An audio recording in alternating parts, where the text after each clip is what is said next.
पुण्यश्लोक अहिल्यादेवी होळकर सोलापूर विद्यापीठाच्या 4 अभिनव कल्पना भारताच्या MSME आयडिया हॅकाथॉन 4.0 मध्ये निवडल्या गेल्यात। अभिनव कल्पना भारत सरकारच्या MSME मंत्रालयाच्या माध्यमातून MSME आयडिया हॅकाथॉन 4.0 मध्ये एकूण देशभरातून तब्बल 25,000 कल्पना प्राप्त झाल्या होत्या। यामध्ये सोलापूर जिल्ह्यातील 4 विद्यार्थ्यांच्या कल्पनांना संधी मिळाली असल्याचं विद्यापीठाचे कुलगुरू प्राध्यापक प्रकाश महानवर यांनी सांगितलं।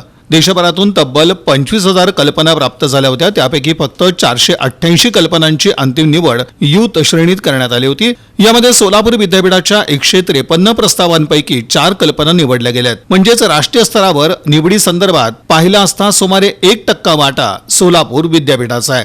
पुढे बोलताना कुलगुरू म्हणाले की हे यश विद्यापीठाच्या उद्यम प्रेरणा केंद्राद्वारे मिळवलं गेलेलं आहे। यात के शहाणे यांनी गरम हवेवर आधारित दूध पाश्चरायझर, मुदस्सर सादिक इनामदार यांनी smart welding monitoring system, Jyotsna Madane यांनी बायोडिग्रेडेबल शेविंग कॅप्सूल, तर अनिकेत काशीनाथ लोखंडे यांनी made home to your doorstep या कल्पनांचा समावेश आहे। या अभिनव कल्पना साकार होण्यासाठी केंद्र शासनानं एकूण 1.6 कोटींचं अनुदान मंजूर केलेलं आहे। यापैकी प्रत्येक कल्पनेस 15 लाखांचं अनुदान मिळणार असून विद्यापीठासाठी 1 कोटीचं विशेष अनुदान प्लांट मशिनरी, हार्डवेअर आणि सॉफ्टवेअर खरेदीसाठी मिळणार आहे। एकूण अनुदान 1.6 कोटी एवढं आहे।